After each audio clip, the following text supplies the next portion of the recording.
Welcome to the Country Hipster Podcast. My name is Paul. What is that fucking radio voice you're doing? Well, you told me to just go. So all right, but still, fucking do your welcome voice. Don't be fucking weird about it. That was Casey Case in the brain. I gotta be weird about it. You gotta speak up too. They gotta be able to hear you.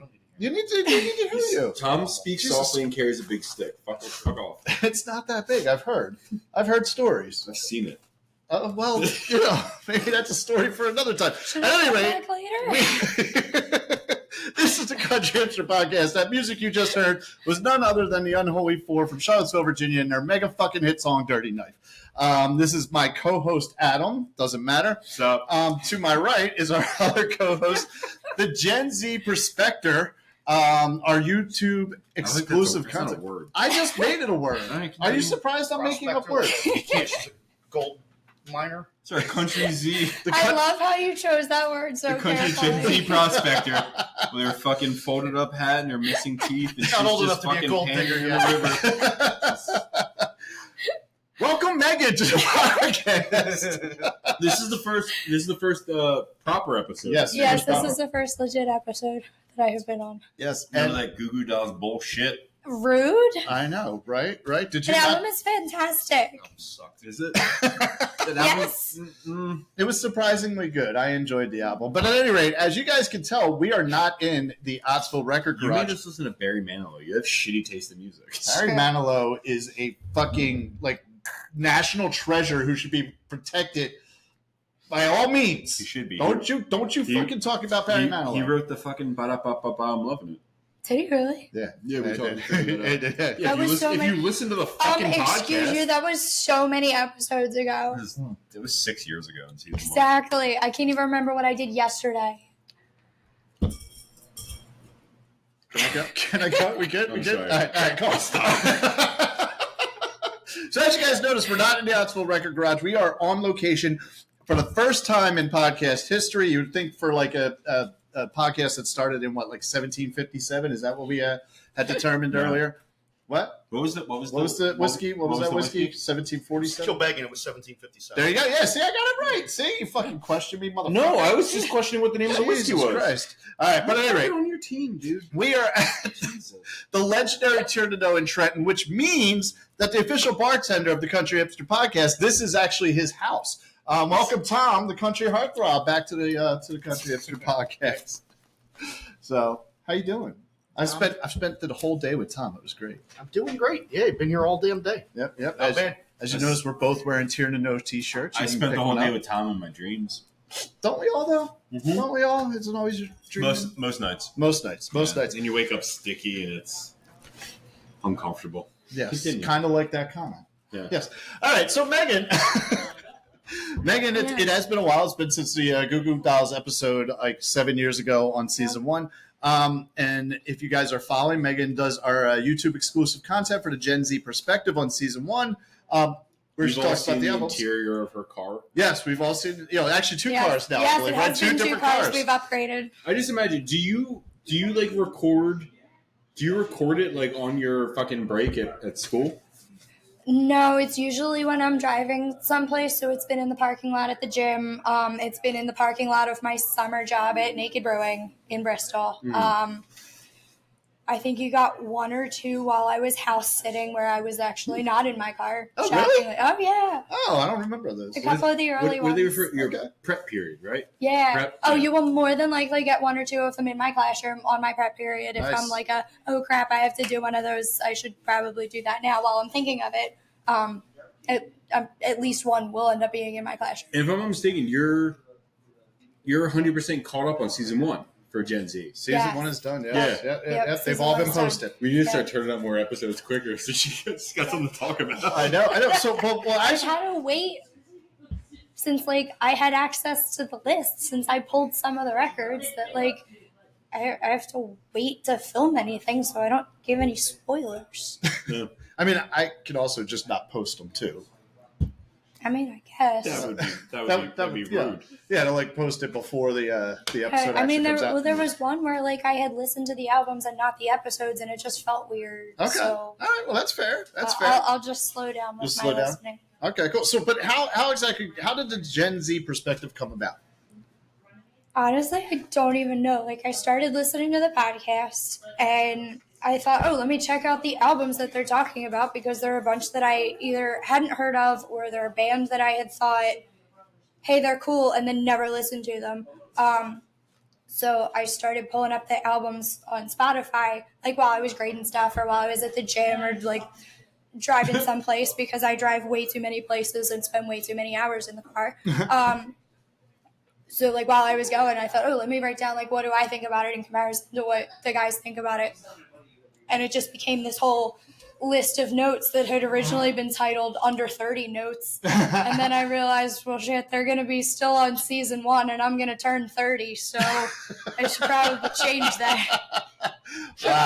Wow. Yeah, season 1 went on for a little while, but There were so many good albums, though. So cool. it makes sense that it was that long. And you will be doing more for season 2 as we move along here, right? Absolutely. Okay. And since you've been doing that, so are you still as we what? move on? As we what? Did you say we? No. So since you started doing that, Sorry. are you mobbed with like interview requests and like autograph seekers and whatnot? Is that like happen constantly? I mean, I don't know about mob, but like People are just hitting you up like, Paul, can I get his number? I'm like, some guy shows up at my job while I'm working and he's like, oh my god, are you that one girl that does the Gen Z thing? That was you. Why are you looking at me? What did I do? Or something like that. Tom, are you She didn't stalking Megan? She didn't even know who I was. Well, No, because you shaved. That's true. Oh, okay. All right. She wrecked I shit. was, No, I was very lost until he said that. A couple and weeks then, ago. why? Yeah. Because I fucked up trimming my beard and I had to, it just had to. Oh, that happens. I've been there. Go. I've been there. I fucked up real bad. I Right, was like, so- oh, so- not going to fix it. So, Megan, could you, while you have a moment here and you have Sure. our listener audience captive, could you plug some of the stuff that you're doing, like the music stuff you're doing, the Oh, dance Lord. stuff? What do you got? What do Oh, you got my going goodness. on? Because I know you do a lot. Way too many things. So for the month of September, I'm working Tuesdays at Naked Brewing. Mhm. They have trivia that night. So if you're, Which, isn't there two? yeah, I'm at the one in Bristol. There you go. Thank Good you. call. Good call. Thank you. Thank you. That's what I'm here Now, for. just real quick, because this is actually the end of September now. What about October? Oh, You be yeah. doing October there as well? October, I am staying on, but I'm shifting to Thursdays when typically Dana Collins Project plays Thursdays. It's like 6 to 9, I think it is. Cool. So if you're looking for live music during the week, step out and hang out at Naked Brewing in Bristol.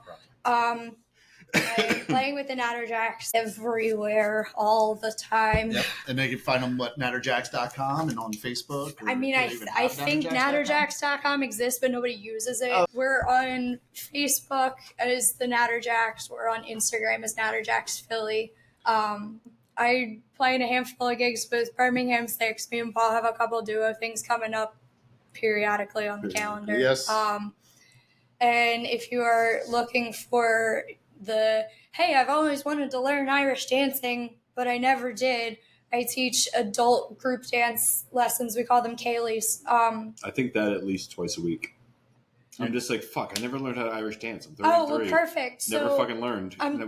Where's my opportunity? It's because you're Italian. I'm Yeah. so glad you asked because I'm teaching 2 adult classes during the week starting in October. Time We to have put up them now. Mondays and Wednesdays in Jenkintown. Tom teaches adult classes, but it's a different kind of adult class. Okay. All right. Yeah. Yeah, before you get the wrong impression, it's drugs. Yeah. Did you have any more questions? It's how to do cocaine. I think that's the questions for you for now. But like in today's episode, we are in the legendary tier to know. I go back. You go back longer, Tom. I go back probably 15 years to this place. I've been playing music in this bar, and if not a little bit longer than that. I've been coming in about the same. It's Okay. not much longer than that. I mean, between 15 and 20. But I used to come in for darts all the time. This wasn't like my everyday hangout. Mhm. I was here once a week to shoot, play darts, because this place back in the day there would be 10 people here playing almost any night. Yep. And it was like an ATM in here because they all thought they were good. Ah, okay. So you can make a lot of money playing darts. I used to, yeah. Yep. Now you make a lot of money attending bar here. Oh yeah, Tier look now. at Yep. this. It's great. It's great. We got a great crowd here. Let's make some crowd noise there. Come on. Come on. There you go. See, we are in front of a live studio audience. There you go. just like Friends, we're in front of a live studio audience. So, and so it's good. So, today's what? Ooh, dibs on being Joey. I'm Joey. Fuck you all. Tom's Joey. Let's be honest. Tom's Joey. He's the country heartthrob. He's Joey. Tom's the handsome funny Whatever. one. I'm Rachel. I'm Ross. Let's be honest. Ooh, that's weird. Yeah, Which I'm one? Ross. Which one was that? Ross? Ross was David Schwimmer. David Oh. Schwimmer. Chandler's the He cute was one. fucking good in Band of Brothers, by the way. He was good. Yeah, he man. was good. He was good. Yeah. He was good at being a dickhead. Yeah. Played Sobel. Sobel. So So the podcast. So the podcast, back to the podcast. Today's episode is my pick. It is Frank Turner, England, Keep My Bones. I was very happy I got to pick this one. So let's real quick go through the factoids. This was released on June 6, 2011, 2 days after my birthday. Bless you. It is June 6, 2011, 2 days after my birthday. It is the fourth studio album released on Extra Mile Records in the UK and Epitaph Records worldwide.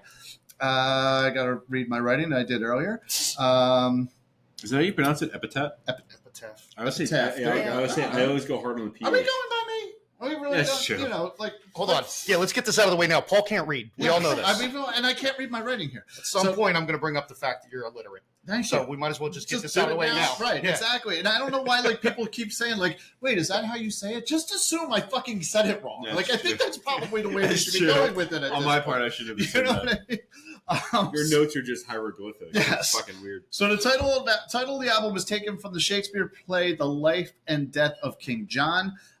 This album followed the album "Poetry of the Deed," and soon after the release, his backing band became known as the Sleeping Souls. So before this album came out, they weren't, it wasn't Frank Turner and the Sleeping Souls. They didn't have a name, but they became the Sleeping Souls after that. This whole time, this whole week listening to the fucking album, I was like, fuck, Paul has told me what he calls his backing band, but I couldn't fucking remember. And I have your number. Birmingham Six? I could have just texted you, but I didn't. But it's Sleeping Souls? Sleeping Souls. His backing band. Yeah. Oh, I thought you meant my backing band. Your backing band, well, you're Meg's backing band. So, That is true. That is true. Fake news. So this was generally critically received well. Paste magazine placed it as number 50 of the top 50 albums of 2011. It was certified gold in the UK, selling over 100,000 copies. The singles that were released off of this album were "I Still Believe," "Peggy Sang the Blues," "If Ever I Stray," and "Wessex Boy." So, like I said, that's the main factoids about it. This is my pick. I love this album, but you know what I wonder? I wonder how Frank Turner feels about this album. I wonder how Frank Turner does feel about this album, Paul. What do you think? Wow, what an interesting question. I would love to know that. Hey, Paul, what does Frank Turner think about this album? I wonder what Frank Turner thinks about this album. Maybe just we could ask. Could we call him and ask? I don't think we could call and ask him, but you could Skype him. maybe I could Skype him and I could sit down and talk to Frank Turner about the album that we just did and his new album that just came out called Undefeated. Maybe we could do that. Is it a possibility? I think it's a possibility. As a matter of fact, I think we're going to do that right now. All right, and welcome back to the Country Hipster Podcast. Everybody, let's welcome Frank Turner. We're very, very excited to have you join us today, Frank. How are you? I'm very well, thank you. I am on tour. I'm currently in Iowa. I love being on tour, so I'm very pleased about that. I am too. How are you? I'm doing well. Yeah, we're here in Ottsville, Pennsylvania, which is about 20 minutes north of Doylestown, which is like an hour from Philadelphia. Okay. So we're happy to be here. We're happy that you could come on. And on today's episode, we're talking about England, Keep My Bones. But we would be remiss if first we didn't talk about your latest and 10th studio release that came out in May of this year, Undefeated. Yeah. Congratulations on the new album. Thank you. It sounds great, and the songs that you have on there just come off so well live. How has the response been on your end? It's been good. I mean, this is my 10th rodeo, as it were, my 10th go around. So I'm used to kind of the way that, new songs sometimes take a minute to bed in. There's always a few surprises. There are songs that you didn't think people would take to as much, and they do. And there are songs that go the other way. But broadly speaking, it's been great. People have been dancing and singing with the new songs, and that's all you can really ask for. Awesome. Yeah. And to me, like Undefeated feels like it's like kind of like an in your face, no apologies, even more than usual album, and just like full of energy. Like it's like, is that what you were going for when you were writing the songs, or like where was your like focus? Yeah, I think so. I mean, I try not to kind of be quite so conscious in my thinking about songwriting. I like it to kind of be emergent, as it were. Okay. But I mean, a big influence on the record was the fact that so I learned how to be a producer and built my own studio, to how to be an engineer, and ended up producing the record myself. But even prior to that, I spent sort of 3 years recording kind of up and coming punk bands in the area around where I now live, and just being around kind of younger people who are full of piss and vinegar, and it's their first or second time in the studio, and and they've only recently figured out that this chord plus shouting equals a good time, and it's quite inspirational. There's a moment in every musician's life cycle where you buy a leather jacket and start standing at the back with your arms folded, complaining that it's not as good as it used to be, and it's always horseshit. And Yes. it was kind of I have really enjoyed the process of being around kind of more hungry, like energetic younger bands, and I was trying to get a little bit of that flavor in what I do. Nice. I'm definitely one of those guys who stands in the back of the room with my arms folded, but not because like it's not how it used to be. It's just that I'm fucking old now, Oh yeah, of course. I mean, there's good reasons. There's good reasons to stand in the back, but it's the complaining part of it that I'm less keen on. Yeah, there's nothing to complain about with music. Music is beautiful. Are there any like you said you're on tour right now? Any more like plans for the fall or like early 2025 that you could? I mean, I'm booked and mostly announced all the way through until February next year, and then we're going to be busy next year. We've got more on deck, so it's gonna the Undefeated tour. Like I'm working with a new label which has a more kind of international bent, should we say? My plan is to play absolutely sodding everywhere on this album cycle. So nice. Yeah, we're getting through it, and we're on our second American tour right now. We're about to head into Canada for the first time on this album cycle. But we've got plans for Japan and Vietnam and Australia and South America and all of Europe. And, we're going to be busy. Wow, that's great. So where's the best place for people to pick up a copy of Undefeated or listen to it? Oh, well, wherever's most convenient for people. I mean, in theory, it should hopefully be accessible for people to get a hold of a physical copy, or indeed it's on all of the obvious places like Apple Music and Spotify and all of those good things as well. Awesome. So the album we are talking about on today's episode, like I said, is Ain't Gonna Keep My Bones, which was released in June of 2011. Was there anything like anything significant happening, like personally or professionally, like for you, leading up to like the recording and writing of the album? Yeah, I mean, so the first kind of, let's say, I don't know, first sort of 8 years of my solo career with this kind of steady upward climb. Like I didn't really have a moment where it was like a light switch kind of, you're hugely successful now, or whatever kind of thing. It was just every tour was a little bit bigger than the one before, and it was a very kind of word of mouth vibe around things going on. My second record, Love Our Own Song, did really well and really took us to bigger places. Then we did a record called Poetry of the Deed, which in retrospect, and I always feel bad about this because I don't want to rain on anybody's parade, but like I feel like I slightly rushed the making of that album. Like I was in a bit of a hurry. Used to make records pretty quickly. I put out a record in 2007, 2008, 2009.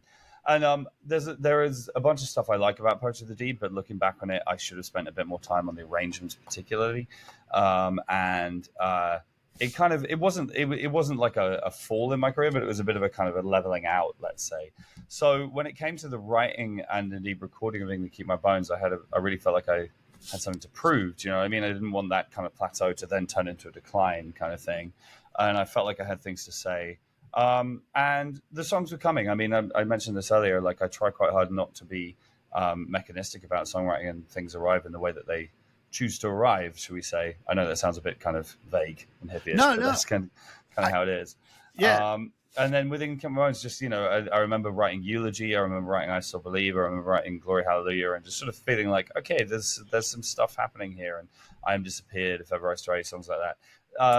Suddenly it was like, okay, this is good shit right here. Mm-hmm. And like good songs, and it felt like a step forward for me creatively as well. And it's not a concept album per se, but there is a kind of running theme of songs that are kind of considering the idea of national identity at any rate. And it felt like one of those moments in my life where things really, the stars aligned, as they say. So yeah, I remember making the record and just everyone being kind of quietly excited about it. It wasn't like everybody was kind of running around screaming, saying, "Oh my God, it's the next Nevermind" or whatever. But it was just there was a real sense that there was something interesting happening. Nice. And so this album is like an album that I would consider a complete album, like basically meaning like it flows, everything fits. If you were to take anything away from this album, I think you lose a big part of it, because sometimes you get albums where it's like, they could not have that song on there, you'd still get the same album. England Keep My Bones is not one of those albums. Every single song on there fits. And like you were saying, like with your process, you just kind of like, does it, I understand it's like kind of like an imminent, like how the songs just kind of like flow out, and it's like you're not like trying, and that's what this album feels like. Is that like, would you say that's like an accurate way of how it kind of came about? Yeah, definitely. I mean, I didn't sit down to write a record about England or about anything particularly. It was just kind of like what's going on right now, what I'm thinking about. There was the whole kind of England part of it conceptually. A lot of that was born of the fact that at the time. So, I started out playing solo shows and I put my band together, but there was this kind of like building process where I would quite often go to territories around the world solo first for financial reasons to try and get some stuff going on before we took the band over.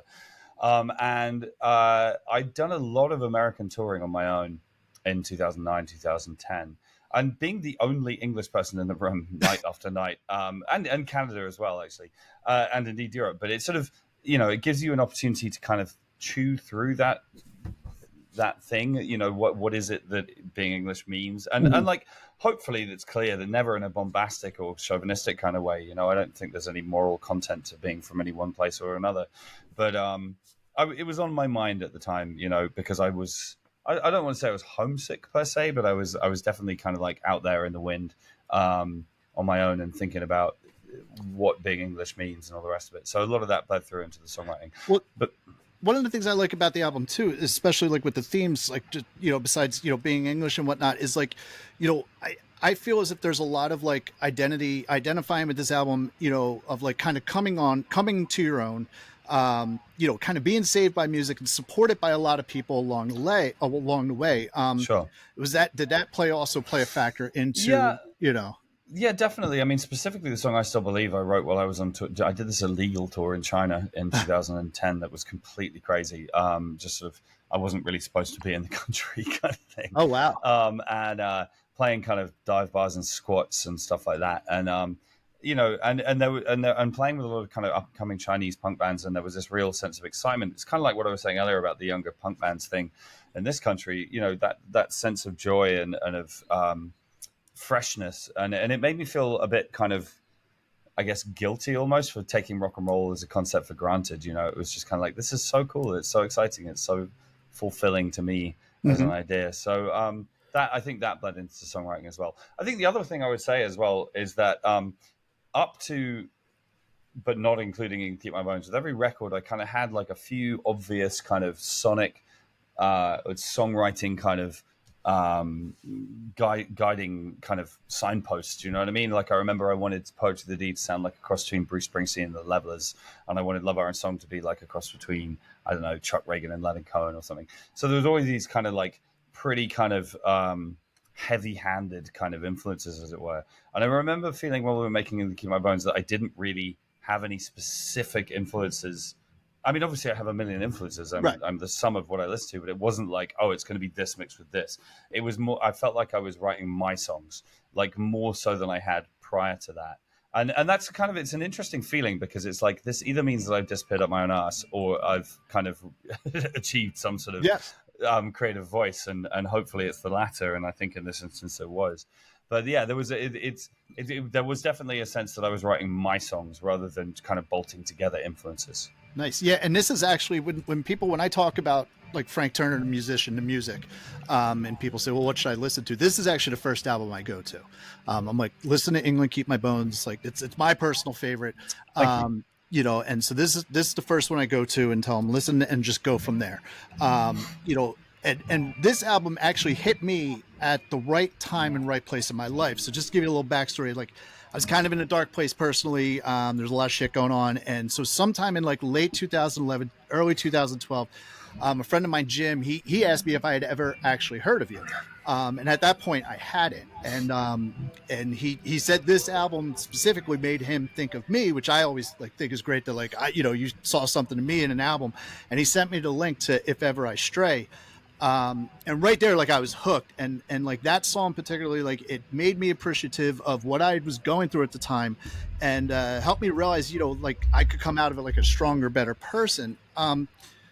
Are there any like albums or songs or like any artist that like you've like felt that sort of way on a personal level? Oh yeah, I mean hundreds. I mean, how long have we got here? I mean, on a personal level, I mean, a lot of the album "Left and Leaving" by the Weak of Hands has always been a huge influence on everything for me. "Boys and Girls in America" by the Hold Steady was another one. This may surprise people because it's not necessarily influenced the music I write, but perhaps the lyrics. The first Streets album was huge for me because I was kind of young and broke and living in London and doing drugs, and that's kind of what that record's about. Okay. So it was, I felt very seen when I heard that record for the first time. But even, I mean, Townes Van Zandt Live at the Old Quarter has always been a huge influence on everything that I do. And I remember hearing Black Flag for the first time and feeling understood. Yes. In a way that I hadn't prior to that. So there's always been, I mean, as I say, I mean, Philophobia by Arab Strap talked to me very profoundly about love, and the Postal Service record "Give Up" is a very big breakup record for me. So I mean, we'll be here all day if I keep going down this road. We covered that record on season 1 of the podcast. So yep. So on England, are there any like songs that you would say are necessarily like your favorite songs? I mean, I think it would be kind of silly of me not to say "I Still Believe," in the sense that song has taken me to a lot of places I wouldn't otherwise have gone, and we play it every day. And it's sometimes bands kind of seem to enjoy being down on their popular songs, and I don't really understand why. I like that song a lot. "I Am Disappeared" is a pretty big song for me. Mm-hmm. What I like about "I Am Disappeared" is that what that song means has changed radically for me over the years. It still means a lot to me. It doesn't mean what it meant to me when I wrote it.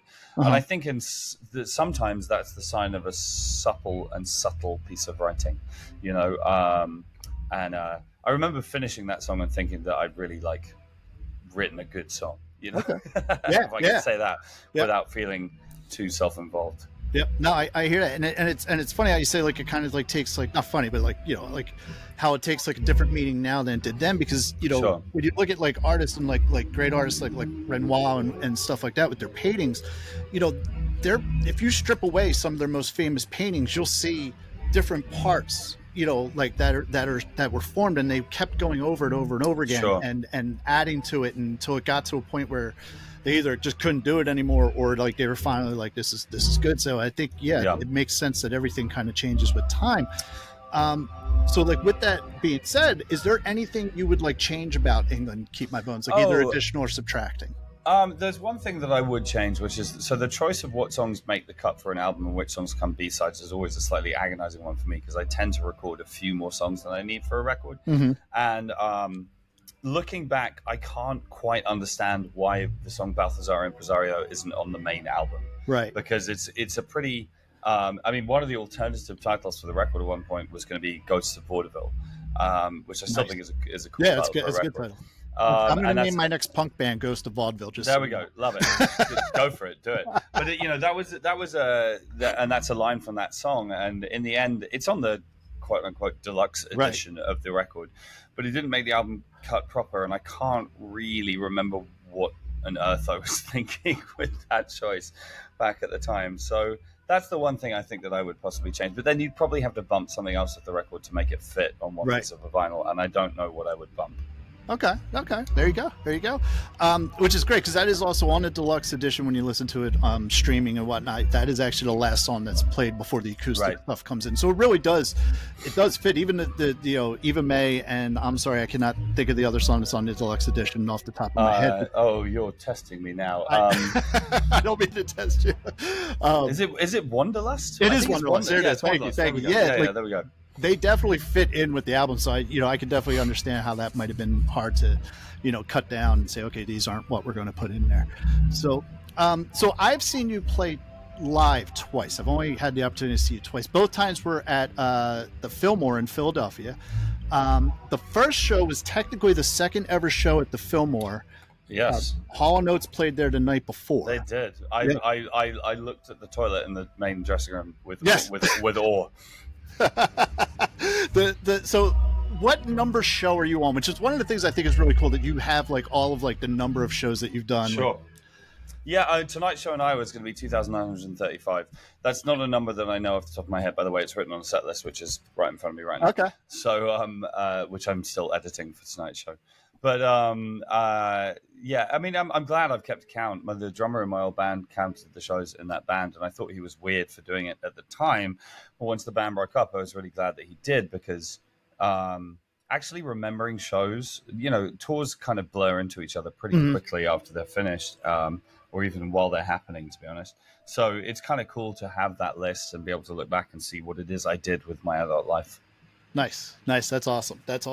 And one of the things you mentioned the night that I saw you back in June in Philly here is that you actually handpick your supporting bands. Is that correct? Yes, always. Yeah. Cool. And so with that, you doing that actually helped introduce to me two artists that a bunch of artists, all the bands that you say, but two particular that stuck out to me was Amigo the Devil the last time and Skinny Lister the first time I saw you. Yes. I think it's awesome that you do that and you kind of have that so to speak power to do it, with your career.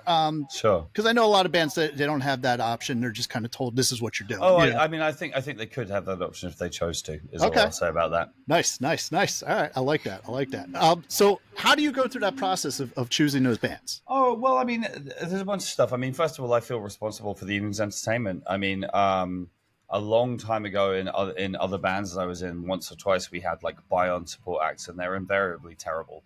And there's something kind of ethically unsound about that to me. Anyway, I think that musicians should be paid for what they do, and rather than having to pay for it, But also, I want to be able to stand up and in good conscience say, "Hey, check out all these bands." I don't want to stand there and say and have to lie about how enthused I am about who we're touring with. But it's also, I made my bones a lot of the time by touring with other bands, opening for other bands. In the States, we toured with Flogging Molly and The Offspring and Dropkick Murphys and Social Distortion, all these other bands. And that really, brought, my band and I cut our teeth doing that, but also built our audience. And there's a sense of paying it forward. I want to share music that I love with other people. Skinny Lister, you're wearing the shirt I see today. That's a great example. I think they're a phenomenal band. I think that they deserve the exposure, and the dream is to do a tour with the band and then just kind of push them off into the world to let them do their own thing. Right. And I think you mentioned Amigo the Devil. I mean, I think Danny and his band are completely incredible, and I think that they are on the cusp of taking over the world. And I'm looking forward to the bit in a few years' time when I open for them. Nice. Well, and you mentioned Skinny Lister, the shirt that I'm wearing. So when Dan and Lorna were on the podcast last season, I had talked to them about the next time they come to the States, to try to facilitate my band supporting them in Philly. Can you do the same? Can you commit to the same thing here? Well, all I will say is that more often than not, we tend to have one support act for the whole tour. Oh, I know. Or one support bill, I should say. Right. But I'll keep it in mind. I get asked a lot. I will say that. Awesome. So recently there was a thing on Instagram, and I do follow an Instagram where it was a story, and they had kind of this post of first concert you attended, loudest concert, next concert, all that kind of stuff. And sure. You had posted on it. And I saw it, and you said the band that you were fortunate to see was Fugazi. Yeah. So I had the pleasure of seeing them 3 times before they stopped playing, and meeting them once. And that sound has been very, influential to me throughout the music, like playing and what I listen to and whatnot. Sure. So I definitely like agree with you there. What are the bands or artists that are kind of like on your holy grail to like perform with, or have the opportunity to play with? I mean, I've been lucky enough to play with a lot of bands that I really adore. Over the years, I played with John K. Sampson from the Weekends, but it didn't quite. I saw the Weekends live a bunch of times, but I never actually played a show with them, which is a sadness to me. But there it is. I mean, that's a good question. We played with NoFX. That's pretty high up the list for me.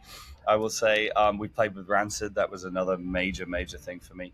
Nice. I suppose I would say on some levels that Nick Cave has to be on this list somewhere. I am a gigantic Nick Cave fan, and I just think he's a completely remarkable songwriter and indeed human being, from what I can tell reading his books and reading the Red Hand files and stuff like that. So, I mean, I don't quite know what Nick Cave does in terms of support acts, and I doubt I'd be the right person to open for Nick Cave from a lot of different angles, but I am a huge fan, so maybe one day. That's awesome. So while you're on tour, do you have like a specific like mixtape sort of like what are you listening to right now? Like, I wouldn't say specifically mixtape. I mean, I tend to listen to stuff digitally because I'm on the road, and carrying physical records around is a pain in the back, should we say. Lately I've been listening to a lot of I've got quite a big taste in extreme music. I like a lot of very heavy music, so I've been listening to Primitive Man. The new Nails record is completely awesome. That kind of territory of stuff, like really grim, doomy stuff. Nice. So you said about like bringing records around. Do you have like a personal like vinyl record collection? I do, yes. You do? Okay, cool. That's great, because we are a drinking podcast with a vinyl record problem. So I got a couple questions about that for you. Like, roughly, like in your personal collection, like how many records would you say you have? Oh, not as many as some people might think. I'm of an age where I have a gigantic CD collection, but they're currently in a series of boxes in a storage place, kind of gathering dust for the most part. I say that actually. In recent years, I got a new to me car in recent years that has a CD player, if you can imagine that. and I've been kind of like, it's kind of fun to just sort of close your eyes and rummage around in the box and pull a few out for a long drive and just see what you come up with. Nice. And it's all very much of a certain period of my life, but you end up listening to some weird stuff from many years ago that you've forgotten about, maybe. One of my nerd things is there was a record label from Canada called Cranky Records that was a post-rock label, and I own every single release they ever put out. Oh, wow. So the other day I was listening to the Hoshta album, as it goes, which was very ambient and weird, and I'd sort of forgotten quite how weird it was. Anyway, vinyl, I mean, I kind of got back into vinyl, or not even back into vinyl, I got into vinyl more comprehensively in the last sort of 5 years or so. I've always put out my own stuff in vinyl because I know people like it. But I've sort of in this place that right now where I'm trying to kind of pick up copies of my, as it were, signpost records on vinyl, the records that changed my life, and have a copy of each one of those, rather than buying everything on vinyl. Right. It's more like, so I got a copy of Towns Van Zandt Live at the Old Quarter recently. I got a copy of Sultans of Sentiment by Van Pelt, which was a life-changing record for me. Refuse, Shape Punk to Come, stuff like that. So, try to pick up the ones that mean the most to me. Nice. Which actually totally goes with the rest of the questions. So I'll just skip them. Just real quick, back to playing live. I got to ask you, what is your like favorite place to play, and why is it Philadelphia? Philly's always good to us. It's got to be said. There's some great venues. I do like that. Fillmore, TLA. We played a bunch of times back in the day. And in fact, if we're sticking in Pennsylvania, I mean, I've got to have a quick shout out for Mr. Smalls up there in Millvale near Pittsburgh. Okay. That place is killer. I love that venue. But I mean, if you put a gun to my head and maybe pick one venue in the whole world, I mean, first of all, what a horrible question. Please, I know, right? Please put the gun away. But I guess I would probably pick a venue called Rock City in Nottingham in the UK. It's the only venue that I have tattooed on my arm. Oh, nice. And because I played my 2000th show there. Nice. We've got show 3000s coming up.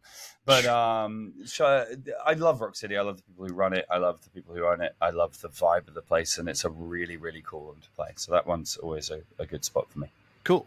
And so, you said you just like recently learned like the engineering part of it and the recording part of it. So if you had to choose between like touring and playing live or recording, like do you have like one that you would rather do? Playing live. Playing Easy. live? Okay. Easy. The recording is a different thing every time, and some album recording experiences I've really enjoyed, and some I haven't. I enjoyed recording England Keep My Bones, to go with what we're talking about, but and indeed Undefeated was a really fun session as well. But ultimately, I love playing live. The sense of connection with an audience is kind of at the heart of my appreciation for what I do. Nice.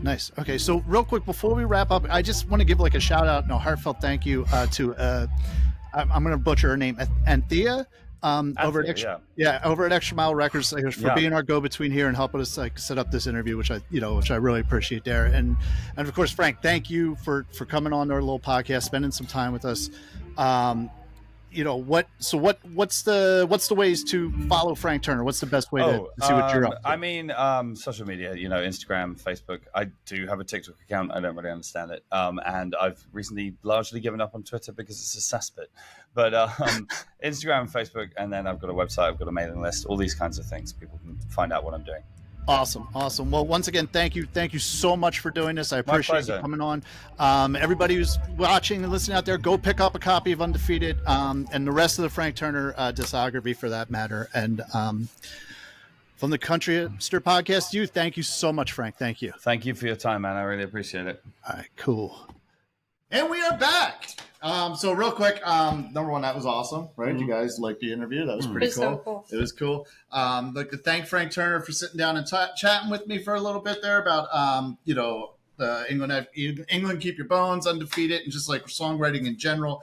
And I'd like to thank Anthea from Extra Miles Recording. We really appreciate Frank coming on, and everybody at Extra Miles who helped us set this together. And it was really cool. It was really like I'm going to be honest with you. I fanboyed out a bit when he like first got on. I'm like, oh my god, it's really Frank Turner like sitting there. So that was really cool. But and it was really like a pleasure talking to him. But like I had said, like I like this album. This was my first exposure to Frank Turner.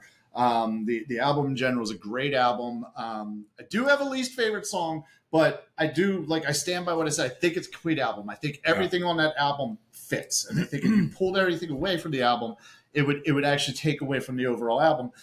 Even like, I mean, I know we were focusing on just the regular release, but like I listened a lot to the deluxe edition. So the 3 bonus tracks there, plus the acoustic stuff, those bonus tracks easily fucking fit in with the rest of the album as well. So I purposely didn't listen to the bonus stuff. Like I texted you like the first day that I was listening to the album and said, "Hey, where does the album end? Because all I can find is the deluxe." And you told me, and I've specifically not listened to that, just not muddy the waters of my opinion of the album, just because I was afraid that like I'd be like, "Oh yeah, one of the bonus tracks would be one of my favorite tracks." I did the same thing, and I didn't want it to be that way. I wanted it to be the album proper. So what's that? Glory Hallelujah, I think, was the last one. what do you got?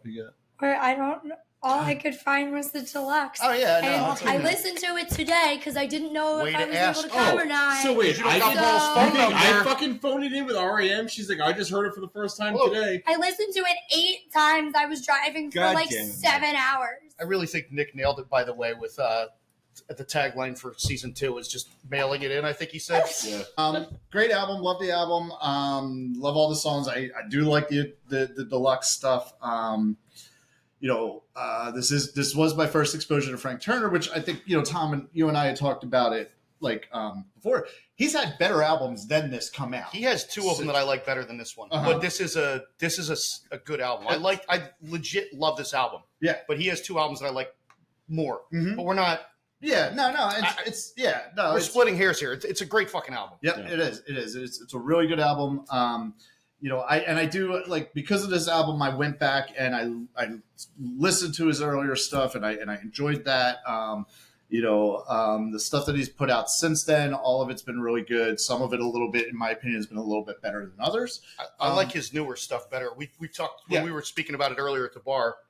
I like his early stuff. I had a hard time with his first 2 albums getting through them. Mm-hmm. I don't dig it. Yeah. Okay. His newer shit though, I like each album. Like the last few are still, he's still writes great shit. And he's such a good writer. The thing that I like about what Frank Turner does when he writes his songs and he's making these like new albums is that like he is evolving his sound without losing his identity of who he started as a musician, how he started writing music, and the things he wrote about. And but his sound has evolved and changed, especially as like he's ultimately has taken more control. Like he was always had control, but from this album on was when he really was like, I'm doing my thing. And I'm not listening to anybody else anymore. And like, you know, kind of like you come along with me or not. And, you know, if you're smart, you just fucking go along with him. And because he makes good decisions and the albums evolve and they get better and the sound changes without losing the core of what you love about Frank Turner, lyrically, musically, stylistically. And he's kind of easy to look at. I'm not going to lie. So. Was it hard to do that interview with a boner? I mean, I do this podcast with a boner, so yeah. So no, not really. Megan, you're our special guest here as we go from boners to Megan.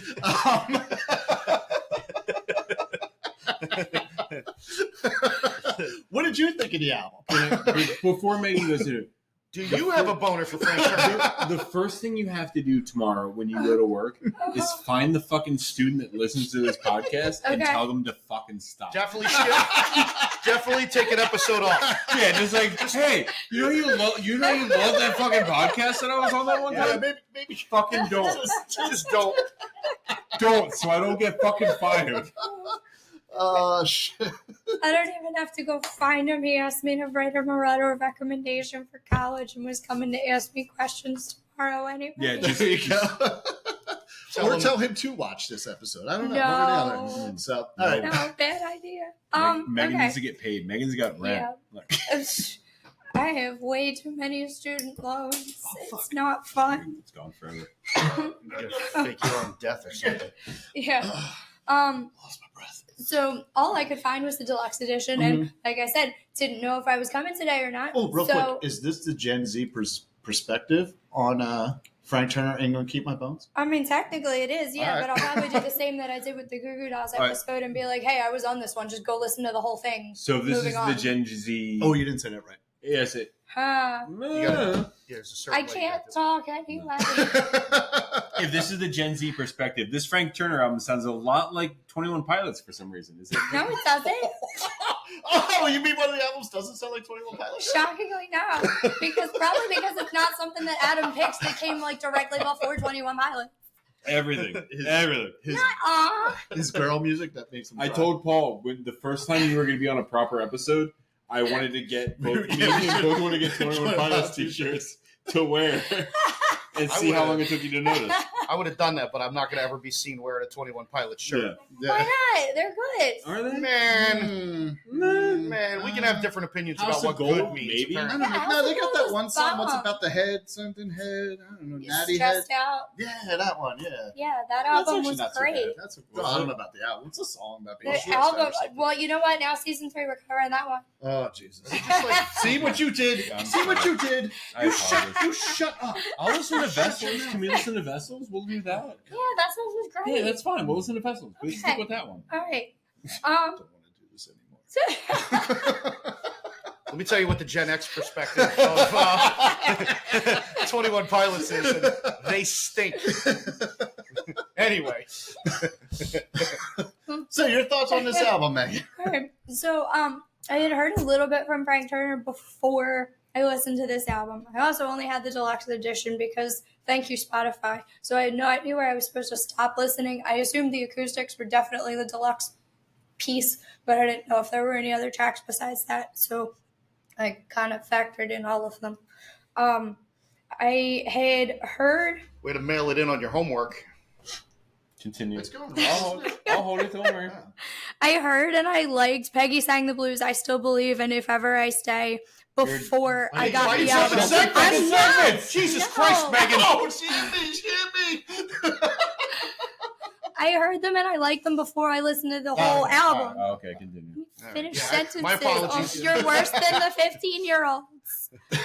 Yeah, we're like 12-year-olds. But I hadn't heard the rest of the album. I had only heard those 3 songs because Frank Turner comes up a lot in my general shuffle when I listen to like Jerry Cinnamon, Skinny Lister, Flogging Molly stuff in that general vein. So I've heard. You said Skinny Lister and Frank Turner are album mates, correct? Label mates, I'm sorry. Yes, and today they've been on tour together. So don't do sexy voice. Don't do it. Don't do it. Do it. I'm sorry, everybody. Let's bring it back to the mic. I'm in quiet sexy voice. Fuck you. I think I should sit next to Adam more often.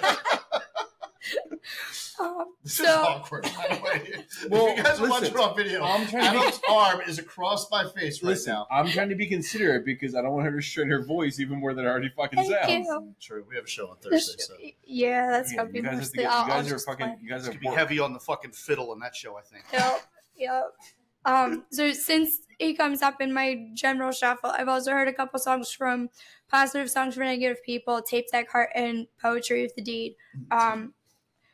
Shockingly does not sound like 21 Pilots, but he does sound like this guy, Toby McAllister, who I had never heard of until I went to a show by Dalton and the Sheriffs, who by your faces you also have not heard of. They're from Boston. They're fantastic. Okay. The Narrowbacks opened for them in New York, so I went up because I knew the Narrowbacks and didn't know Dalton and the Sheriffs at the time. So I went, this guy, Toby McAllister, had been in some kind of, like, I forget if it was punk or emo, or he'd been in a different kind of a band than the genre he was playing. It fucking hurt. I was just wondering how long you were going to do it. So he, like, his vocals sound like he should be in an emo band, but the style of music he's playing doesn't. It's like this kind of folk country-ish, like a Zach Bryan sort of a vibe. Okay. Oh, God. It's Megan, I want to like you. I Yeah, but then she starts Finish- talking, and I'm Oh like, my God God. damn it. no. Let me Yes. finish my do. But then you explanation. say shit. I'm like, Then you just say things. And then, what are we doing here? I love you, but 21 Pilots. God damn it. So it's the Toby McAllister guy sounds like an emo Fuck, guy man. playing Zach Bryan kind of music. Frank Turner sounds a little semi-similar Don't you do to it. that, little bit. He also kind of gives like Tim Barry kind of vibes from that Manchester album from last season. I There you go. think, We're on board with that. Thank Okay. you. Thank you. All right, good. Yeah. All Give me right. You that. could compare him to Chuck Reagan, like the way he writes songs, the Who? music. Exactly. Yes, him. Who? Chuck Reagan. The Gen X version of 21 Zach Bryan? Pilots. Yeah, Zach Bryan's dad, Chuck Reagan, of Hot Water Music. He's the lead singer of Hot Water Music. Okay. He does a lot of Yes. solo stuff, and him and Tim Barry. They've toured. I can't fucking like. They're the same person in my mind. Okay. They have very similar styles. They have similar styles, but I would Their actually... music's not the same. Yeah, I was don't going to mean say, it like that. I think that's kind of an insult to Chuck Reagan to say that Chuck Reagan's a little more hardcore. Yeah, Tim Barry's kind of like Chuck Reagan if Chuck Reagan was kind of a pussy. Like, well, see, no, I don't think that. I just think that like Tim Barry's just like Tim Barry's like how I play guitar. I don't really know how to play guitar. I just bang on it and it makes some noise. Whereas like like Barry, the guitar player of Birmingham Six, knows how to play guitar. Mm-hmm. You know, so like I would think like Barry's like Is that Chuck why you guys Reagan. never and I'm bring like him Tim along? Barry.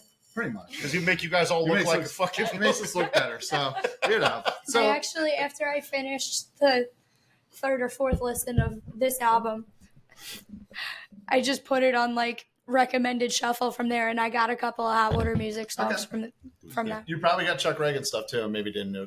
No, I His- checked because his it was solo like stuff is way different. it than was Hot a Water lot Music, of though. like, oh, I like this one. Well, I like that one also, and I like this one. Oh, look, Hot Water Music. I liked that one already when I listened to that album. Nice. Yeah, I wasn't trying to insinuate that they're like the same. I just mean that they're Yeah. very similar, and It's a so in similar my kind of head, vibe. the way my shitty brain works, I kind of like associate when I hear one, I think of the other. Yeah. And because I like Tim Barry, I just bought one of his records off of you Yes. a couple you weeks did. ago. Yes, you did. What album? Manchester. Was it Manchester? It was Manchester. It was Yeah, Manchester. It was in fact Manchester. Fuck, you had copies of Manchester too? You knew I had copies of Manchester. You know where I We found talked it? about it. You know where I found it? I found it on OttsvilleRecordGarage.com. Was that it? I did? went through wait. all the shit you had. He does this all the time now. Because No, What are you talking about? you Wait, do. no. Because you have stuff Uh-huh. and it's not always posted, but then you post stuff that you don't have, and then you have to push the little notification button and say, "Hey, Hey, I you know want what you this can thing do? that's out of stock." You can filter so it doesn't show the stuff that's out of stock on OttsvilleRecordGarage.com. Oh. Yeah, but then they can't set up the notifications. I understand that, but if you're just Right. looking to buy a fucking record, That's you stuff can I have in stock, look at the yeah. thing that's in stock only. Yeah, because I was Just- looking and saw there was a copy of Just so Sunday we're- at Foxwoods Well- listed, But here's the thing. and it wasn't Do actually not there. let this old motherfucker sitting right here No, no, no. teach you something about the internet. Here is the thing about I that, don't know though. shit and about this, the internet and this is either. specifically actually why I do that, because I don't have it in house. I don't have it in the record garage. But there are websites out there that will list something in stock and not actually have it. They won't have it in their That happens possession. a lot. So Yeah. so when you go and you buy it, you give them your money, you then have to hope that they have it, and it's kind of like a 50-50 shot if they're going to have it or not. It's like, do they have it? Can they get it from their distributor? Can they not get it from their distributor? A reputable site will tell you right away, well, no, we don't have this, so we can't get it, so we're going to refund you. Some of them will wait for weeks and weeks and weeks until you say, hey, where's my fucking record? And then they go, oh yeah, no, that's out of stock, sorry. So to avoid any of that shit, what I do is I do that. I have these records listed as out of stock because I don't have it, but you can set up the notification. So if someone sets up a notification, I get an email that says someone wants to know when this record's back in stock. That leads me to then order it from the distributor. Then when it comes in from the distributor, you then get an email that says, hi, you wanted to know when this is back in stock. It's in stock at OttsvilleRecordGarage.com. Or you get a very irritated text from a Gen Z kid. Well, yeah, no, was that happens like, all the time, What too. do you mean you had boys like girls and you didn't tell me? What do you mean you had boys like girls and you don't have any of the Is that 21 band that Pilots sounds like 21 Pilots? No, they're fucking worse. I'm sorry. Stop! Oh man. Rude. Yes. All right. I'm sorry. Were you done about your feelings about this album? Actually, that was it. Yeah, That's because it? I'd be jumping segments if I said anything Good. else. Good. No jumping segments. We've already accused you of doing. Wait, 'cause no, you am almost I did. allowed to talk about like specific ones that I had notes on that are not in my? That are not in your Yeah. top three? Sure. What do you Yeah, got? What do you okay. You got a fucking novel. is I what know, you got. right? Jesus. I always have a novel. I just It's talk the- really It's fast. the fucking Meg show. Jesus. Eulogy was really cool. It was the lyrics seemed pretty relatable, and it kind of sounded like the way AJR does their album intro. But also, I need to get way better at fiddle so we can cover rivers. Wait, what? I need to get way better at fiddle so we can cover rivers. Oh, well, for this album? Yeah. Okay. All right. Cool. Yeah, we can do that. Sure. I need to get better on guitar, though. It might take a little bit because I'm like Walmart brand Joe. Because, well, that was one of the things, like, I fucking wanted Great to, value, Joe. Yeah. Yep. I wanted to ask fucking Frank Turner. I was like, listen, dude, could you like dumb down your songs because I can't play them because you're a much better guitar player than me, and I can't sing them because you can sing much better than me too. And I actually ran out of time, so I didn't get a chance I to. think he's ask got a him bigger that. dick too. Yeah. Probably. I mean, it's not hard to do. Better looking. Frank Turner can fucking He's got a read. giant fucking hog. He can read. Frank Turner is actually Michael Stripe. Yeah. So, Frank Turner is 80% dick. Yeah. You know what's horrible? I'm going to be sending this to Extra Mile Records. Like, oh yeah, here's that episode that you set up that interview with Frank Turner for me with. Thanks, guys. I just said all kinds of good things We- about the we man. have a complimentary. If he wasn't British, I would super like him. There you go. Frank Turner's got one leg. The other leg, dick. I mean, listen, if he wasn't 42, Is he 42? He is, He's yes. 42. He Is that your limit? What's your limit, Meg? why? 42? Listen, So If I'm Frank- look, 27. I'm so I'm straight. not He's 42. The way he fucking plays, I'll fuck that guy. I was thinking Adam would fuck that guy when I was listening to the Well, okay, so here's the funny thing is I that was just trying to like, Adam would fuck this guy. Adam would totally fuck this guy. It's like we're gonna have to pay Adam to stop trying to fuck he's this married. guy. Never mind. yes, he is married. Yes, Oh, yes. Damn. He is actually on Katie's celebrity cheat list. Is he? Yes. That's awesome. When she was like, "You better not fucking tell him when you're Oh, interviewing." That would have him, been the you first shoot him." fucking thing I said. Yeah, that to would be him. the first thing, dude. My wife wants to fuck you. Hey, you know, I mean, we just did see him in June. So if you go by like my what's the fucking word I'm looking for? Basically, how I almost fucked Katie Holmes. Oh. Yeah. Technically, Katie almost fucked Frank Turner. That's true. So That so is it almost true. happened. Sure. So all right. So Adam, what do you think about this album? This album. So I had a little bit of exposure to Frank Turner before this. Mm-hmm. How do you fuck about it? Love Ire? Love Ire and Love Ire and Song. Yep, Love Ire. And Song. I'm more familiar with that album than this. Which, but- if I'm not wrong, I think that was his first like full studio release. Was Love Ire and Song. I could be wrong about that, but I think I know it's definitely one of his early ones. I've been a fan of that for a bit. So I was very excited when Paul said that we were covering Frank Turner this season. It's a good fucking album. I only have a couple issues with the whole album itself. This is another one where I was like, I like to make my top 3 list as I'm driving to go record the podcast. So driving here today, I had a really fucking hard time making my top 3 list. Oh, it's his fourth album. Love Ire is his fourth. Okay, I'm sorry. I stand corrected. My bad. My bad. I knew it was early though. Yeah. I really fucking enjoyed the shit out of this album. Mm-hmm. I had a hard time narrowing down a top 3. I think if I'm not mistaken, on my notes, I think I crossed out one to put another one. So technically, I think I have an honorable mention. Okay. To start the album off, I really like the sentiment of eulogy is of if you could say at least I fucking tried. Mm-hmm. That's all the eulogy that I need. Yep. I'm a huge supporter of that that idea. Yep. At least I didn't just sit at I home. don't even and count that fucking- as a song. I know it's a track, but but obviously it's yeah. It was like just too short to really be considered a whole. to me song. that's just an And, like, intro Yeah. anyway. Like I- I don't, Yeah. but I don't, Yeah. I don't mean that because it's Yeah. it fits and it works, and I understand where that was going. Yeah. Just the idea behind it, I can really get behind. There's a couple things throughout the album.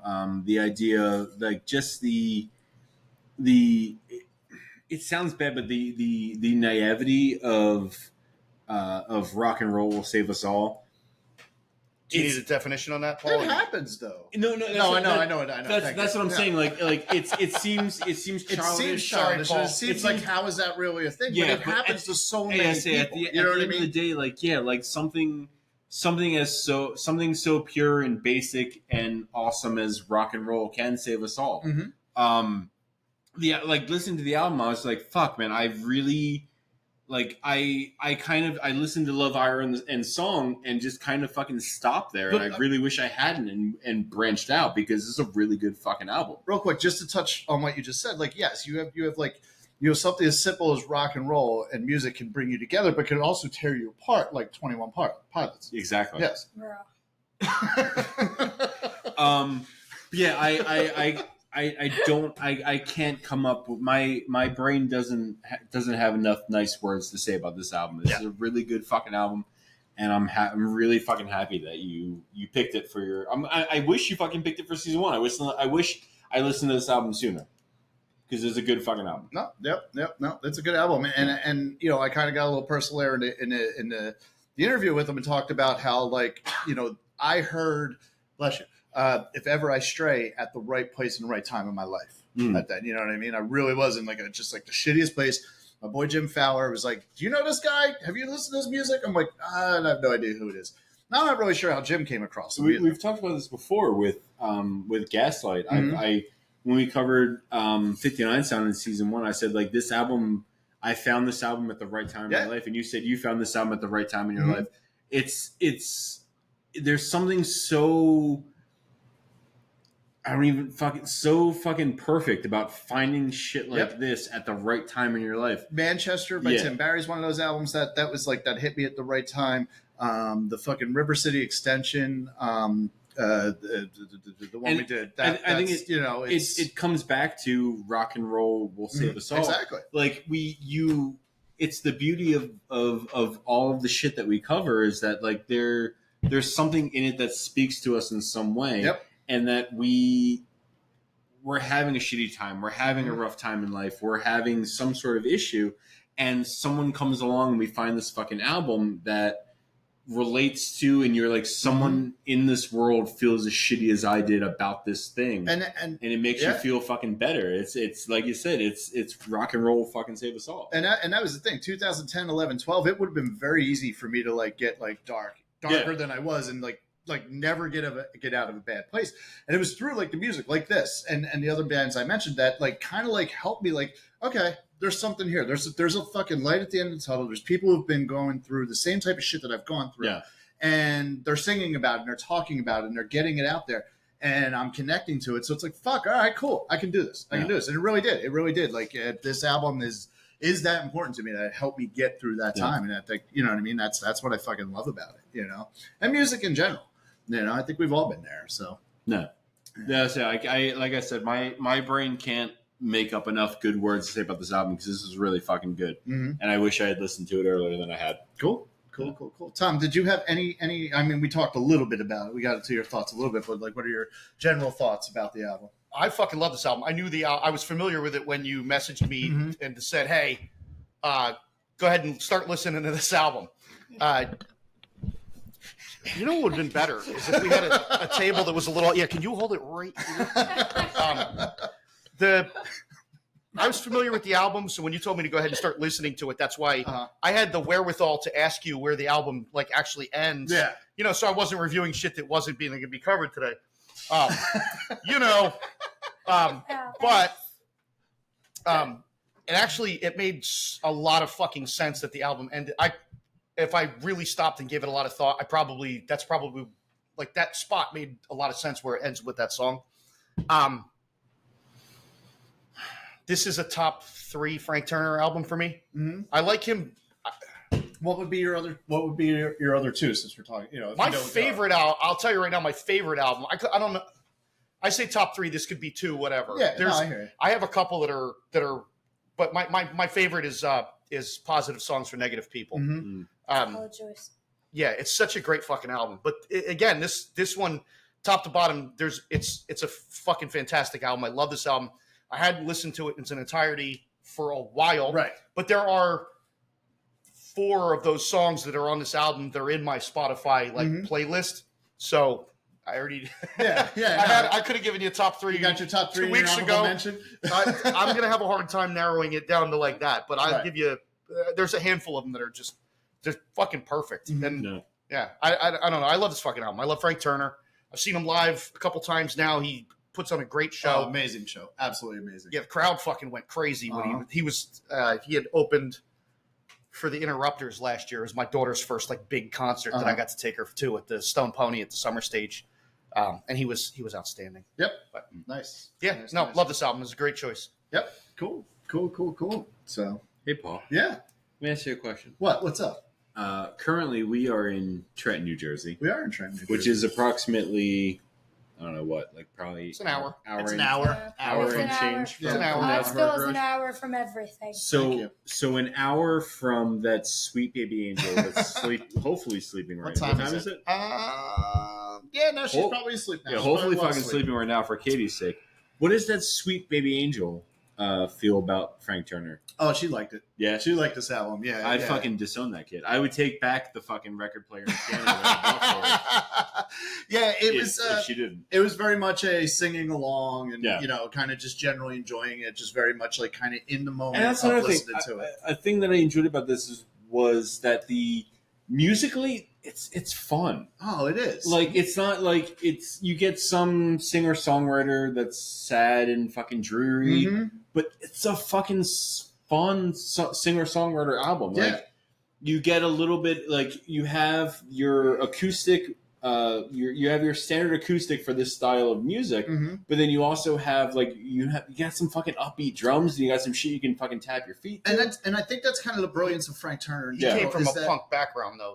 He came from a punk band. Yeah, and you can kind of tell it's not quite a Ducat, but it's fucking close to it. Right, but that's punk rock in general. And I've said this for a long time. Punk is not like there is fashion punk, and then there is real punk. Right. And I think this album and Frank Turner's music in general is real punk in the sense that punk has to do with an attitude. Yeah. It's not a sound. It's not a fashion. It's not about a mohawk. It's not about the fucking spikes on your jacket. It's about a fucking attitude. And he fucking lives by the fucking like punk rock attitude of like, you know, if a friend falls in the pit or in life, you pick them the fuck up. You know what I mean? There's like a whole, and he talks about it. One of his songs, not on this album, another, he talks about how like the punk rock sense of honesty, which is a little dishonest, but it's also very pure, and it's very like it kind of makes sense. It's like, no, I get that. You know what I mean? So, no, and that is one of the good things about it, and also speaks to the evolution of his music, because you take this album, and just with the themes, like the English themes, and and what he kind of went for making an English folk album. That is very folky, very singer-songwriter, but also poppy and punk and it's definitely a rock album. And then you look at the next album, which was the Positive Songs for Negative People, which is much more of a different album, and his music keeps evolving. And like when you listen to Undefeated, it also like it evolves from this album, I think, too, and it's a very complete album, as well as this album, and it just shows to his ability as a songwriter and a singer to do so many different things and touch on so many different influences, and then pulling them together and putting out this like amazing music just like time after time. So yeah. Did I talk too much? You guys all got quiet. No. I was listening. Oh, yeah, we were enjoying it. Okay, cool. See what happens when I don't read. Much better. So on the Regina Factor, that puts me and Adam both at. Oh, we got a customer. But the bar is actually open, so we are. Welcome to the Country Hipster Podcast, guys. What's up, guys? What's going on? How you doing? So on the Regina Factor, they walk right the fuck what back the fuck are they doing? So on the Regina Factor, that gives me and Adam are at 3 likes and 1 dislike. The listeners are 1 of each, 1 like, 1 dislike, and 1 indifferent. And Tom, who has only had 1 album, is at 1 like. Let's fucking get Tom more albums. He has we've barely done any booze and vinyl this season. It's upsetting, man. And I always say Tom is the third host of this podcast. So here's the great thing about this. So we already know that season 2 is 36 episodes. With this episode, we're a third of the way of this season. Wow. Yeah. Alright. This is episode 12 of season 2. Outta Yeah. here. We are a third of the way through season 2. So since Tom has actual customers, we're gonna slow down and we're gonna take our time going through this next segment. Megan, top 3 songs. Okay.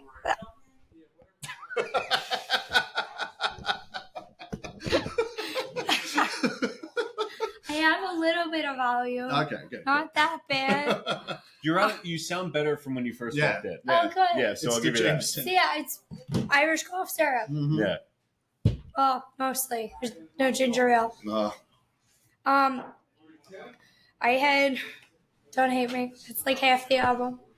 I had 4 and an honorable mention. You had 4 in an honorable. Okay, cool. That's Okay, so Jesus. listen, there were a lot of ties. It was very difficult because there's not really any bad songs. That is one of the things I find when we do this top 3, especially when it's like an album where I overall like the album. It does get difficult to say like, well, these are my top 3 because the top 3 always changes. Yeah. You know what I mean? Like on REM, which I actually listened to, like half the album easily could have been in my top 3. Yeah. So. Yeah. So I had Peggy Sings the Blues. The heck are the full names of these songs? Peggy Sings the Blues. Yeah. Peggy sang the blues. I Still Believe. Back to my list. Keep my name out your mouth, Tom. One Foot Before the Other, and If Ever I Stray. Okay. My solid like top your ones. Top 4. And then what's your honorable mention? Honorable mention was I'm Disappeared. Okay. All right. So I wanted to say that too. So, he talked about a lot about how that's kind of like his favorite song on the album. I always find it interesting to like it's not the song that I would have thought what he would have said is the song that's my favorite. Same as though when we talked to Skitty Lister in season 1, where like both Dan and Lorna were very adamant that they really like Tragedy in A minor. Which I like that song too, but I'm just like, wow, I'm kind of surprised that it surprises me coming from the artist as to what their favorite song is. So I just thought that was interesting. It was I Am Disappearing. So yeah. I feel like I like that one better the second time around. Mm-hmm. Like, not that I disliked it the first time, but I was also driving and trying to follow directions to get where it was that I was going in bumblefuck North Jersey. It happens. But, the second time it came around, it was more of like a cognizant. Yeah, this one's really good. Yep. Cool. Adam, top 3? So I actually realized I didn't cross out one and replace it with another. So in my head, I have 3 in an honorable mention. I Still Believe. Off the bat, I talked about it. Rock and Roll Will Save Us All. Yep. It's such a simple, stupid, and pure fucking thought that I can get behind it. If I Ever Stray is number 2. Originally, I had Night Becomes Day. It's a good one. But in my head, I went to cross it out, but then I realized that I missed the driveway for the nog. So Night Becomes Day is actually going to be my honorable mention. Redemption is going to be my Redemption's going to yeah. That was kind of the hard part for me is like because there are so many songs on there and like Redemption like it didn't make it on my top 3 or honorable mention, but it was fucking in there, man. It was like there was just like Night Becomes Day. I actually kind of forgot about and like when you just said it. I started like running like the music through my head. I'm like, fuck, why didn't that make it on my top? You know what I mean? It really is one of those albums. Just fucking a complete fucking album. It's great. It's good. Tom's swerving drinks, so he can't give us his top 3 yet. So I'll give my top 3, and they're. I'm gonna hit the head while you're running your top. Oh, you're gonna leave? You don't want to react to my songs? Do you see this shit? No, I'll get you. Don't worry. Oh, all right. We'll be right back after this brief intermission. We're not following. We're not following Adam into the bathroom. There's nothing to see anyway. I had no intention of it. Yes, that's good. So I have top 3, and I have an honorable mention. My top 3 are If Ever I Stray, I Still Believe, and I Am Disappeared. And in my honorable mention would be Peggy Sang the Blues, which is really, it's a good song. It's just a whole fucking, there's so many, like Redemption's a good song. And you know what I mean? If you looked at everything with this album, and I know it's like, and I do know it's an intro, but Eulogy could end up on like a top like 4 or 5 of this. You know what I mean? It's like, there's just so much good stuff about this album and the songs and just the way it's put together too. Just like it's almost like a set list, like it's almost like a perfect set list of a show where it's like they just got the songs just flow correctly, and that's the other good thing about this album. That's one of the things I like about it, and that's why I don't make set lists because I have no idea how to put things in a logical, correct order. It's easier than you think. You coming back, buddy? I'm coming back. Coming I'm back? good. All right. Like seriously, like Tom, Is he jealous because you were just touching your dick and he wants you to touch his dick? Tom, you go to this bar That's too. what he meant by me too. God damn. Specifically No, sorry, man. telling I had students to a not couple listen customers to this came one. in. A couple of customers came in. I had It's all good. to get my man a pint of Guinness. And Yes. tequila. And the cool thing about it is when you pour a pint of Guinness here at the Nog, you pour it properly, so that takes time. Takes a couple minutes. Takes a couple minutes. Guinness Can't says just- it's got to can't sit just for fucking 80 straight pour seconds, that but I shit. find it's got to rest a little longer. Gotta rest a little bit longer. Yeah. What do you guys call it? What's the whole thing that Tier to Know? If you follow Tier to Know, it's Tier to Know Trenton, right? This is Trenton, yeah. No, I mean the Instagram handle is Tier to Know. Yes. TIRNANOG Trenton. If you Yeah, like follow it's it on spelled out on Instagram. your shirt. Yeah, so on my shirt. Oh yeah, fuck. There you go. But not everybody's listening. Everybody's watching. Like people are listening. They're not Fucking, listening. Kristen's not fucking. Yeah, watching. she's not fucking watching. That's good. Fucking Kristen. Yeah. So what is it that they're doing right now? To split the letters, Split the G. split the G. That's some Everybody TikTok does that. horse shit where they try to drink a Guinness and your first Sip. first Should time be you like drink it, between- in the middle of the G on the glass. But Okay. I don't generally just go around chugging pints of Guinness all day. Well, So. Yeah, why Wait, you so- would do that, I don't So understand. the thing is, Like, so you have get to a actually fresh pint enjoy of it. Guinness, Uh-huh. and you take your first sip, and you have to get as close to the center of the G as possible. Yep. When we're done recording, I'm gonna try. Okay. Okay. All right. Cool. All right. So Tom, Add that for bonus content. there you go. Tom, top 3 songs. All right. So I got like 5. Okay. Yeah, it's fair. pick 3, but No, you can say all 5. I still believe is probably a top 3 Frank Turner song for me. All time, which I believe Yes. is one that he plays in every show. I'm pretty sure. Yeah. Again, I've only seen him 2 times, but I've watched live shows of his. I've seen it. Well, if you There's go back and watch Recovery. the interview, I think he said that. Well, Recovery. I did watch the interview, but it's 2 weeks ago, and I drank 40,000 beers this weekend. I'm sorry. No, it was like 30 minutes ago. When Yes. we started filming. That's a lot. Yeah, good point. That's a lot. I was a fucking menace this weekend. Anyway, I still believe Peggy Sang the Blues, One Foot Before the Other, If I Ever Stray, or Redemption. Those are Nice. pick 3. I don't give a fuck which. Yep. Nope. I still believe being my favorite of the Frank Turner songs on this album, and the rest of them, it's interchangeable. Cool. And since you're actually working and while you're right here, least favorite. I don't have one. You don't have one? I don't have that, one. That's kind of fair. surprising. I fucking love this album. Yeah, no, I love it too. But okay. All right. Yeah, the most English of them would be Rivers, so I have to boo that anyway. But it's a good fucking song. Yeah, it is. It is. If Oh, Yep. wait, I didn't piece that together. Maybe we shouldn't cover that. Oh, we could still do. We could do whatever we want. Megan. you guys are gonna sound like 21 Pilots if We you are. do though. We are. It's gonna be great. We're gonna be a mix of. I'll be holding on to you. That's on the album you liked. Megan gets it. Don't worry. That's all that I have matters. no idea what you're talking about. So yeah, We're gonna sound like a mix of 21 Pilots and Chappelle Rowan. My God, Chapel Rowan. Yeah, Chappelle Rowan. That's what I said. Stop. She's like doing comedy now too, right? My God. Yeah. Chappelle. she has a show on Comedy Central. Yeah, it's great. Rick James, bitch. I don't think the mic can pick up the heavy, sigh that it just You were goes alive with when that show was on, right? Which show? No, she was alive. She was alive. Although we did determine yesterday, it was pretty crazy. The exiting music on our album is, or on our show, our podcast here is "Move On" from the band Birmingham 6 from the album "Move On." I don't think I've ever heard that. How's that go? He goes, "Move on." Okay, I heard that one. So Right. the Oh, that one. yes, so Oh.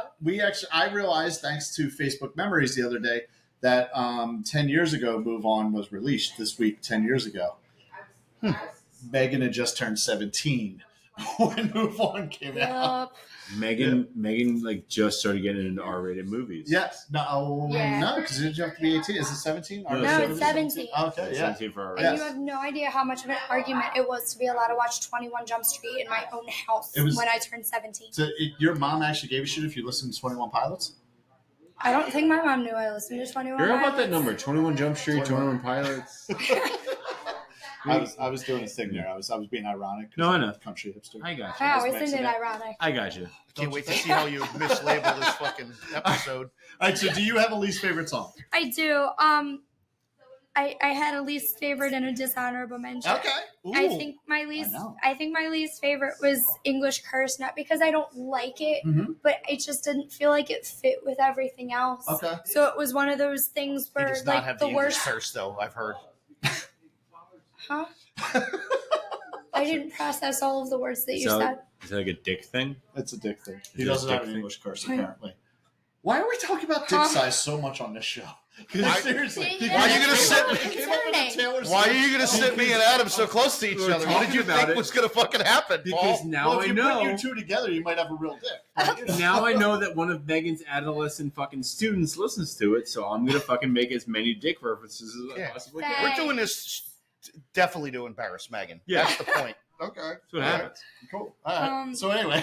Yeah, so it's not that it's a bad song. It's one of those like the worst one here is the best one on a different album. Yep. So I just didn't feel like English Curse really fit with everything else. My dishonorable mention is Glory Hallelujah. Oh, boo. It just I felt like like Glory it was a Hallelujah. little Love bit- that song. I did not like it. It just felt like it was a little bit Makes too a long. good point, too. Okay. Go sit over there. Go fucking sit over there. You're part of the audience now. Paul, Wow. Put her in the bathroom. Paul least favorite. Put her in the bathroom. Oh, you're asking me my least Yes. favorite? It's English Curse. And it's not, again, it's not that it's a bad song. It's just, and I actually don't. Okay, so I skip it sometimes, but I don't always skip it. And it's one of those songs where it's like, if you took that song off of the album, I don't think it's the same album. but it's just, in my opinion, it's the song that I like when I'm listening to this album. It's just a song that I don't necessarily want to listen to. No, it's okay. Yeah. Did I ask you your least favorite? No. Oh, what is it? So I also have a least favorite and dishonorable mention. Oh. But I'll explain. So again, I'm very much like Tom. I had a very hard time picking a least favorite. I almost did not have a least favorite. I'm picking English Curse just because the entire time I was listening to it, I was waiting for the guitar to come in. Okay. That's fair. That is fair. If you shorten that by about half, the acapella thing works. I think That that's was part why of I felt part like of, it yeah. didn't I think fit. that's part of the issue is that it's a long song for just an acapella song, and also I'm jealous that he can sing better than me. Yeah, you know. If I like the entire time after the what's the fucking he repeats it. What's the line about the woods? Many years back. And, No, I don't know. Something about how old the trees are. Yes, yeah, okay, something like that. The first time he says it, I expected the guitar to come in right then. Okay, and it didn't, and it's fine because, like you said, he's a better singer than you. But I like. If you shorten it by half, I would have been fine with it. No. But here's the one thing I will say about that, though, and I get what you're saying, and I agree with you. Again, it was my least favorite on here as well. That when you take English Curse and you're waiting for the guitar, the album is put together so fucking perfectly that when you hear the guitar from one foot to another, it just fucking works. You know what I mean? One foot before the other. Which brings me to my dishonorable mention. One foot before the other. Now, don't get me wrong. I fucking love One Foot Before the Other. Mm. I don't think it fits on this album. See, I think it's a very, very good song. I think it's too heavy for this album. No. I think it's especially where it comes in on the album. I think it fits perfectly because you go through that like that English Curse, which he's talking about like don't fuck with me because I will fucking come back from the grave and I will fucking get you. And then it gets you get a history lesson. Yeah. I think it does work. And again, like it's my least favorite song on the album, but I wouldn't change it. I wouldn't change it for anything. And like I said, I fucking love One Foot Before the Other. I just think like the way the whole sound of this album is very heavy on the acoustic guitar. Yes, he has some electric backing. Yeah. Yes, he has the drums and everything like that. But to me, this is more. It's more of that finger picky, folky acoustic sound, and I think One Foot Before the Other is a good song, but should be on a different album because of that heaviness it has. All right. I think that's a fair opinion. We all have wrong opinions sometimes. Yeah.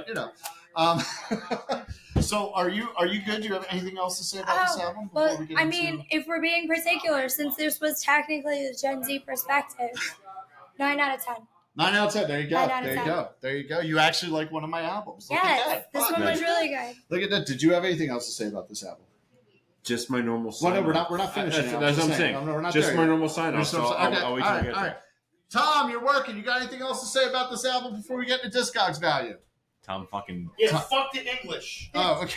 But other than that, no, it's a great album. Good answer. All right, cool.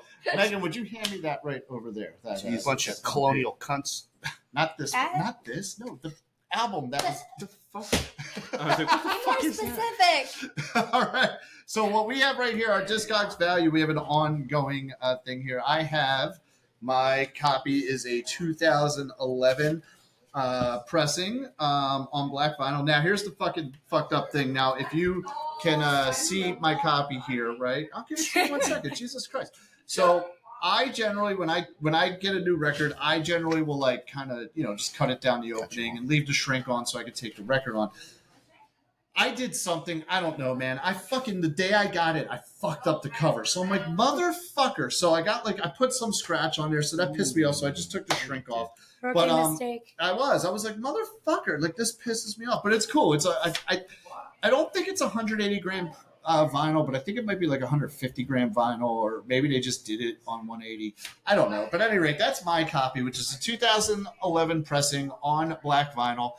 My very good plus value of this is $22.75, bringing me up to, we round up here to $23.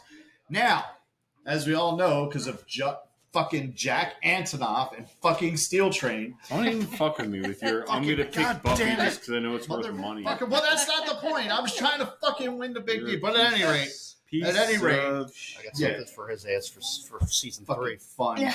fuck Jack Antonoff. So you're still in the lead with $311, but I'm right behind you. Because of this album, I am at $310 to the big D. So you got me by $1. That's probably the closest we've ever been. I think it has been since like ever since like we started, like even like the first like weeks we did this. Like this is probably like the closest we've ever been in the big D after like, you know, besides starting. I was curious on where the album split. And okay. There you go. It makes sense. Yep. The listeners are still at $163, and Tom, you put that over there, is at $57. Now, as we mentioned, we are on location at the legendary Tirano, so we don't have all of our stuff. Snoop's not here. Sorry, Snoop. We'll have you back next week. We promise. Snoop's not here. We don't have the box of Mike. Michael Stripe's not here. It's we're a little out of sorts, but. Because of that, I pulled next week's episode already. I am not letting this asshole open it because he doesn't open an envelope the right way. What color is the card? The cards they're all white. All the cards are white. Seems a little questionable. Megan, would you open up the thank you. Yeah, show him how to open up a fucking envelope right way. I'm sorry that's how I fucking open. I made that one cry. This is why they invented letter openers. That's where they go. There you go. Right there you go. How about fuck the both of you? Oh, wow, that's not nice. I have to go halfway to the G? Yes, right where the line is on the... Oh, you guys are going to do this on there? Okay. You have one, You're probably too. going to do it, too, Paul. I'm not doing it. No, You pussy. Yeah, thank you. There you go. You gotta split the G. They're splitting the G. It's like this is like a TikTok thing. You can't do it. See, you can't even do it. You went too far. Oh, I went way too far. Oh, Tom's gotten the G there. Way too far. Gorgeous. Tom, I nailed Tom it. knows where the G spot is. Pretty darn clips. No, you just went, You went too far. No, my that head's, doesn't count. My head's Doesn't right count. there, though. No, it doesn't count. No. Megan. No, it's got to be here. I know these things. Whoa. We got another bartender on the show, man. So what Not do we? yet. I didn't take my rap class yet. There you go. So what do we got here? We Has have your brother been a bitch? Madonna, True Blue. All right, that is next week's episode. That is one of my picks. Madonna, True Blue, baby. I love you. What are I love you. we talking hits on this album? There's True Blue. There's Papa Don't Preach. There's La Isla La Vita or something like that. I don't Sure. know. Definitely not it. It's not That's it, not but it it's at all. but it's in Spanish. It's not Living La Vida Loca, but it's Nice. something Nice. like that. Bonita. Well, if it's not Living La Fucking Vida asshole. Loca, is it actually any Negative. good? Yes, absolutely, Okay. it's good. What other things are? I forget what other hits are on this. This is a fucking great album. This is one of my picks. This actually album, ironically enough, almost ended up instead of Weezer Blue. We all like Kristen when she first came up with her list of records that she wanted to do for a random record. This is one of the records that she said, "Hey, what do you think of these records?" This is one of them. I'm like, no, that might end up on season 2. No. So I don't know. We'll see. Maybe Kristen wants to come on and talk about it now. But this is I said it in season 1. I didn't have any Madonna on season 1. This is my only Madonna of season 2. But I am a huge fucking Madonna fan. Up to a certain point, there's a point of Madonna where I just kind of stop listening. You know what I mean? It's just like, I don't really identify Jury. too much. Point What? out the coincidence of envelope number 21. No, what's that? 21 Pilots? Oh, shit. I'm just saying, we were talking about how everything was And you working out that picked way. it, And I had you open it. I didn't even go there. Look at that. Wow. But you know what? If I had actually gotten to pick out of the actual box, You still would have picked that one. Yeah. I don't know. Maybe maybe I drawn to would it. have just been drawn to it somehow since you think I have something with 21. Maybe. All Probably. right. Megan, thank you for being on. Do you have anything else to say about this album? Megan No, I bought don't her think so. jeans from Forever 21. No, I can't even. No, they're Aeropostale. Boss Cops? Aeropostale. Oh. Tom, anything else about this album? No, man. Thanks for having me on again. Yeah, I'm glad that Adam? you guys came to the hood and No. Yes, no, thank you, Todd and Maureen and Tom for having us here at Tier to Yes. Know. Do you have anything else to say? I say the same as I always. Fucking listen to it and form your own opinions, but definitely fucking listen to it because it's a good fucking album. Cool. Also, once again, thank you so fucking much, Frank Turner. Thank you for being on the podcast. Yes. Thank you for doing the interview with me. I really fucking appreciate it. I love you. Thank you to Anthea at Extra Mile Recordings. Hopefully we'll get some more Extra Mile people on here. We had Skinny Lister on. We had Frank Turner on. So, thank you guys so much for doing that. We really appreciate it. And that for coming on. Go check out all of Frank Turner's catalog. He's on tour right now in North America. I think he's in Canada right now. He's been going back and forth between the northern states, between U.S. and Canada the last couple of days. And go check out his newest album, Undefeated, which was released back in May or June of this year. Fucking great album. Go buy a copy, go download it, go listen to it, do everything Frank Turner. Thank you, Frank Turner. Thank you. And on that note, it is time to...